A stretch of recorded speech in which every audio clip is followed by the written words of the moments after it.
Hello, good afternoon. I'm Robert Sumwalt, and I'm the chairman of the NTSB. And the National Transportation Safety Board investigators arrived in Columbia around 10:30 this morning to begin our investigation of the tragedy involving an Amtrak passenger train and a CSX freight train. We've brought in a full investigative go team. Now, the NTSB, we're an independent federal agency charged by Congress to investigate transportation accidents, to determine the probable cause, and then to issue safety recommendations to keep those accidents from happening again. Before I go any further, I would like to offer our sincere condolences to those who've been affected by this tragedy.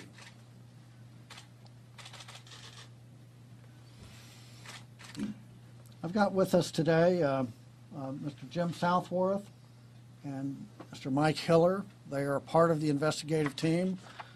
They've got years and years of investigative experience. Dick Hibskin is leading the investigation.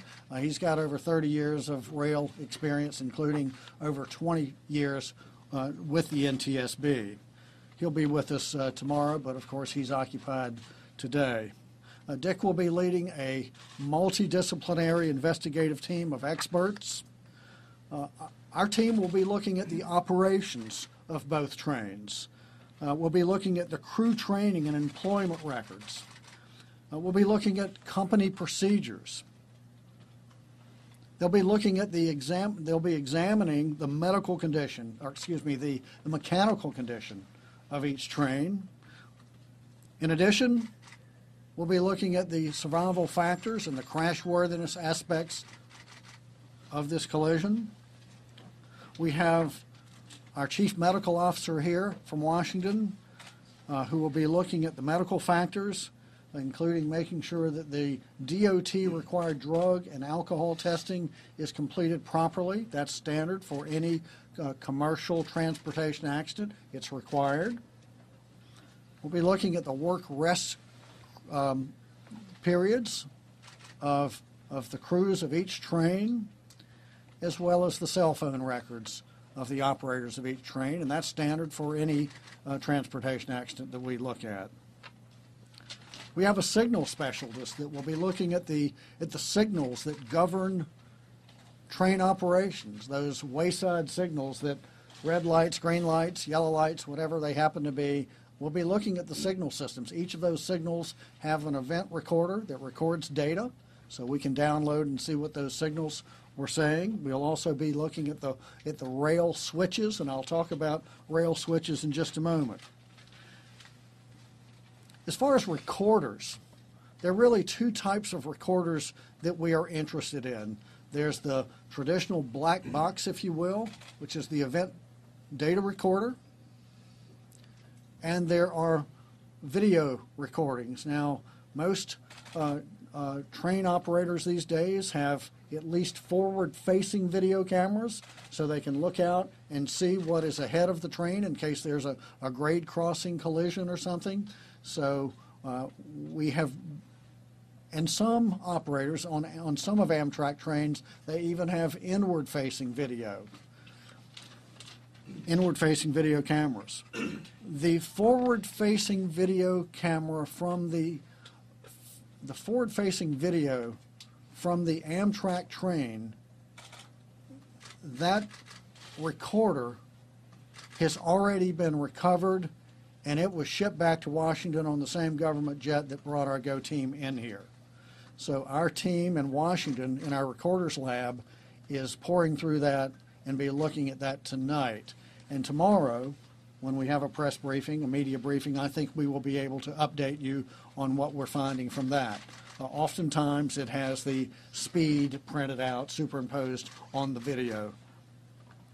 Now, the event data recorder in each train, in both the locomotive for the Amtrak and the CSX, frankly, we are still looking for those. In addition to our investigators, we have representatives from the NTSB's Office of Transportation Disaster Assistance. They will be working closely with the families of the victims. Now, we are just literally in the very beginning stages of this investigation, but here's some preliminary factual information that we have right now. The Amtrak train was operating on CSX track, owned by CSX and controlled by CSX. On the Amtrak train, we've confirmed with Amtrak that there were 7 passenger cars and 1 locomotive. And on the CSX train, there were 2 locomotives, both on the forward end, head end of the train, and 34 empty auto rack cars. And I'll explain that in just a moment, what they were doing there. Now, as far as people on board, Amtrak has confirmed that the Amtrak train had 9 crew members.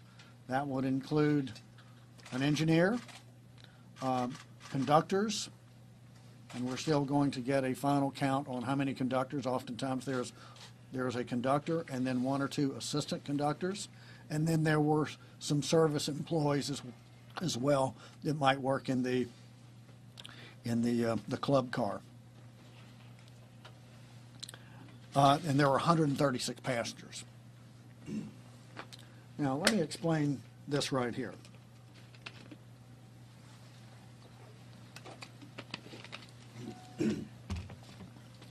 The Amtrak train would be operating from north to south, and the working theory is that it was continue on the main track, that it was to continue on the main track through this switch and continue on like this. Now, before the Amtrak came in, the CSX train had been over here at a loading and unloading facilities for cars, automobiles, and they had unloaded cars, automobiles, and had come out through a siding here, and had come up north and then backed into the siding. So this is where the CSX train was located, somewhere in here. So the bottom line is the CSX train is parked in the siding.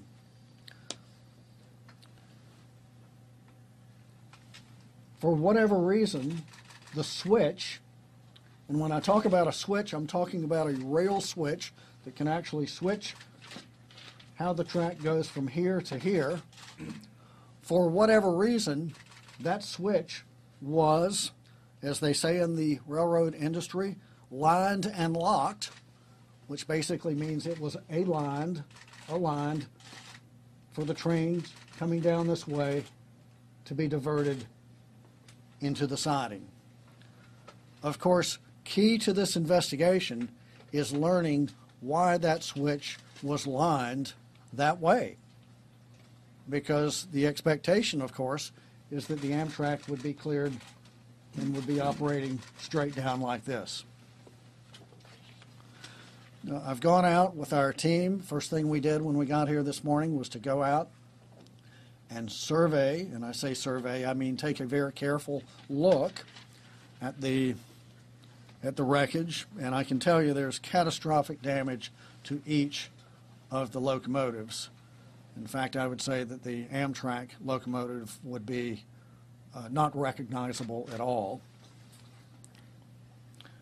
Throughout the next few days, our investigators will work on scene to thoroughly document the accident site and to gather factual information. And our goal is to find out not only what happened, but why it happened, so that we can prevent it from happening again. While on scene, we will not be determining the probable cause. That's not why we are here right now. We will ultimately do that, but while on scene, we just want to collect what I call the perishable evidence, the information that goes away with the passage of time. So we've got to go and interview. We want to interview the crew of the CSX train. We want to interview them. We will interview dispatchers for CSX. We will interview everybody that we can to help us understand this accident sequence. Some of the information, memories, change with the passage of time, so we want to get those interviews done now. Things like training records, we can do those in a week or two, but we want to get the information right now that will go away with the passage of time. And while we are here, we will not be speculating. We never speculate. We just want to deal with the facts. I imagine that our investigators will be here 5 to 7 days. And since we're just beginning our investigation, we don't have a lot of information to report to you, but I do expect us to do a press briefing again tomorrow, hopefully about this time, so that we can report to you what we have. I do believe first days of investigations are oftentimes difficult because we don't have a lot of factual information. Usually by day 2, we do have information, so I'm expecting tomorrow to be able to give you some good information tomorrow. Meanwhile, for the latest media briefings, to find out exactly when we will do our media briefings, follow us on Twitter, and that handle is at NTSB_newsroom. Or you can follow us on our website, www.ntsb.gov. I'm pleased to say we are getting excellent support from the local, state, and federal officials, including the Federal Railroad Administration, the Federal Bureau of Investigation. We're using them to document the wreckage for us through their evidence response team. We're also getting great support from Amtrak and CSX. Before I take questions, I'd like to thank the first responders. I'd like to thank the South Carolina Emergency Management Center for their support, and especially in using this facility. And Governor Henry McMaster has called me 3 times, and he met us on the scene, and so he's offered all the resources of the state to help us do our jobs. So in just a moment, I will call for questions. When I do, if you kindly would raise your hand when I call on you, state your name and your outlet. So we'll begin with the questions now. There's a question right here. So, David Lukowitz, Fox News Channel. We've been led to understand that these switches were under maintenance and were not operational at the time. What can you tell us about that? So the question is, you're under the impression that the switches were under maintenance and perhaps not operational at the time. Let me say that... Or the signals, excuse me. Or the signals, okay. So we have heard, but not confirmed, that the signals were being worked on. However, having just gotten here, we have not been able to get to track that down. But yes, we're aware of such reports, and I'm thinking that, there again, that's going to be something that we want to look at. It's a question right here. Josh with the Associated Press. Is there evidence of any braking? And also, what is the speed limit through that junction? And based on what you've been able to gather so far, does it appear the train was going within the allowable limits? Yeah, so the question basically is there evidence of any braking, and you mean braking as in slowing down, right? Correct. So let me answer that first.